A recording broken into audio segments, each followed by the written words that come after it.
Bonjour à toutes et à tous. Je fais une petite vidéo en impro parce que là je viens d'aller faire ma séance quotidienne de bol tibétain en me connectant à la terre et à la forêt et à Gaïa. Et bien sur le chemin du retour, je suis passé devant un petit arbrisseau et je voulais vous en parler parce que c'est un arbrisseau qui produit des fruits secs qui sont très nutritifs et qui ont de grandes vertus et que très peu connaissent. Donc c'est l'églantier. Donc c'est cet arbre-ci, voilà, avec ses fruits rouges là. C'est un fruit qui pousse juste avant le début des gelées. Et donc ce petit fruit ici, le petit fruit rouge, il porte le nom de cynorhodon. Donc ça c'est un cynorhodon. Ok. Faut savoir que dans le cynorhodon, tout se mange. Tout. Ça porte différents noms. Ça porte le rosier des chiens, étant donné que les épines ressemblent fortement à des canines de chiens. Et ça porte aussi le poil à gratter ou le gratte-cul. Et quand j'étais jeune, on n'avait pas internet et pas de smartphone. Du coup, on s'amusait avec ce qu'on pouvait. Et donc, on prenait les petites boules rouges, on les croquait, on enlevait les poils qu'il y avait à l'intérieur et on les mettait, on les insérait dans les t-shirts des amis. Et les amis se grattaient dans tous les sens. Voilà, c'est comme ça qu'on s'amusait dans les années 90. Ce fruit, en fait, n'est pas vraiment un fruit, c'est un faux fruit sec.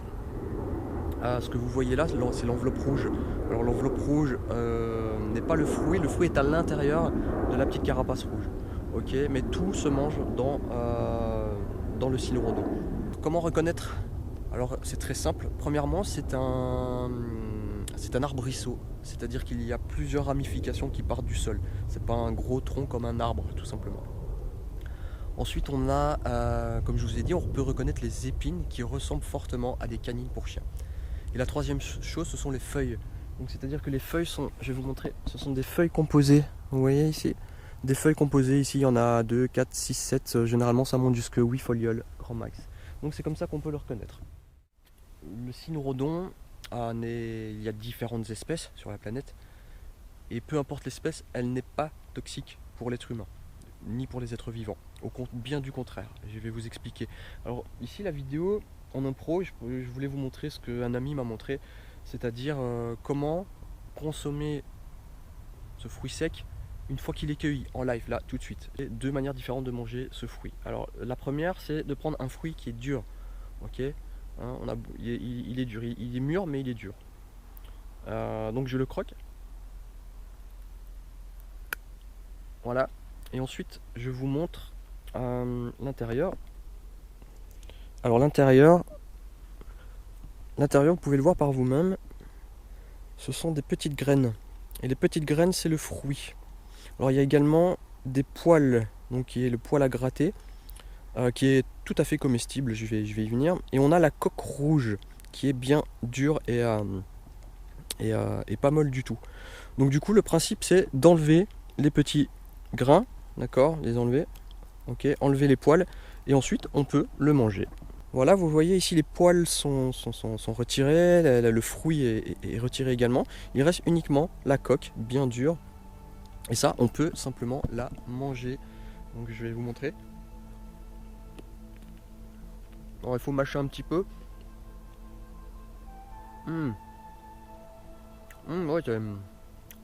Ouais, ceux-ci sont sucrés. En fait, ils ont un petit goût sucré et acidulé. Très bon. Vraiment bon, c'est les petits bonbons de la nature en fait. Hein. C'est les bonbons sauvages, c'est les meilleurs bonbons sauvages que je connais. Voilà, ça c'est la première manière de les manger quand ils sont durs. Ensuite, il y a aussi des cynorhodons qui sont mous. Et cela, il y a une autre manière de les manger. Donc vous voyez, celui-ci il est un petit peu plus mou. Ok. Donc le principe est simple, c'est d'appuyer, de presser avec les deux doigts le cynorhodon. Et il y a une espèce de pâte rouge, de pulpe rouge qui va sortir. Voilà, sans les poils, vous voyez. Ok, et ça on peut le manger. Ça c'est excessivement bon. Ouais, sucré.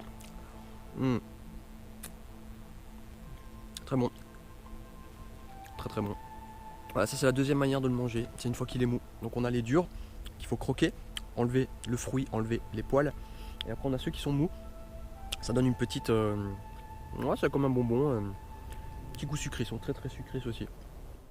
Alors ce qui est sympa avec le cynorhodon, c'est que ça pousse de manière abondante un peu partout sur la planète. Donc ici je suis encore une fois sur le chemin du retour, j'en ai vu au loin, là-bas. Donc c'est assez repérable parce que ce sont des petits fruits rouges. Alors des fruits rouges dans une végétation un peu plus verte, on les voit tout de suite. Vous voyez ici il y en a quelques-uns, ils sont pas encore assez mûrs, ils sont encore un peu orangés. Et là il y en a un tout petit. Ici à côté il y en a encore un, ben voilà.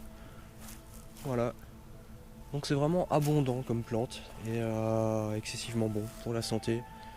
Et on va dire même indispensable pour préparer le système immunitaire à l'hiver qui arrive.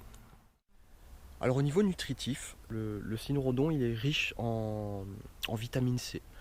Il y a 50 fois plus de vitamine C que dans une orange. Donc c'est énorme. Alors il a des vertus bien évidemment anti-inflammatoires, des vertus antioxydants. Donc c'est-à-dire que c'est bon pour tout ce qui est les rhumes, le mal de gorge, tout ce qui est pour l'arthrite également. Alors on a le fruit, ce que je vous ai montré tout à l'heure, hein, donc les espèces de petites graines. Là le fruit, lui, il est riche en lipides et en acides gras essentiels. Donc voilà, Dame Nature nous offre ça, autant en profiter et la remercier et lui envoyer de la gratitude. Et la troisième chose, ce sont les poils qui sont tout à fait comestibles aussi. Et donc les poils, eux, ils permettent d'enlever certains parasites, comme les oxyures. Alors pour ceux qui ne savent pas ce que c'est les oxyures, je vais vulgariser très fortement. Ce sont les personnes qui se grattent le cul. Okay, donc au lieu d'aller chercher des pommades, aller voir le médecin, blablabla, eh bien vous prenez les poils qu'il y a là-dedans et vous mettez ça dans vos confitures, dans n'importe quel plat culinaire, et ça va vous permettre d'enlever ces parasites d'oxyure. Vraiment très intéressant. Donc c'est vraiment un fruit sec, super puissant, très riche au niveau nutritif, et alors magique en fait, hein, tout simplement. Alors qu'est-ce qu'on peut faire avec ce fruit? Eh bien il faut les cueillir quand ils sont rouges, okay, qu'ils soient durs ou mous, peu importe, mais il faut les cueillir quand ils sont rouges. Quand ils sont orange, vous voyez celui-ci il est un petit peu orange, il n'est pas mûr celui-ci. Par contre si on va prendre celui-là, celui-ci il est déjà un peu plus rouge. Donc celui-ci est déjà un peu plus mûr, d'accord? Donc que peut-on faire avec le cynorhodon? On peut faire de la confiture classique, en mettant un petit peu moins de sucre que dans les confitures habituelles, car c'est déjà très très très sucré. On peut faire énormément de recettes en fait, hein. Allez voir sur internet par vous-même si ça vous intéresse. Et alors je vous donne une petite astuce sympa, c'est qu'avec ça on peut faire du ketchup sauvage super nutritif. Il faut comprendre que le ketchup c'est de la tomate, du sucre et du vinaigre. Ceci c'est acide et c'est sucré, donc ça remplace le sucre et le vinaigre.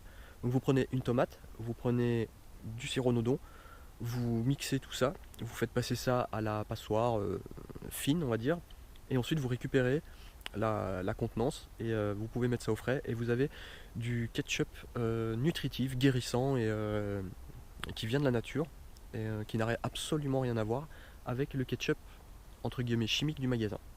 Voilà, ça c'est une petite astuce qu'on peut utiliser. Voilà, je vous ai partagé l'info en vite fait. J'espère que cela vous sera utile. Je vous souhaite une excellente journée. Prenez soin de vous, passez du temps à vous reconnecter à votre soi intérieur, profitez de l'instant présent. Et de mon côté, je vous dis à dimanche parce que j'ai une petite surprise pour vous. Donc, prenez soin de vous, à dimanche, je vous embrasse, bisous, peace.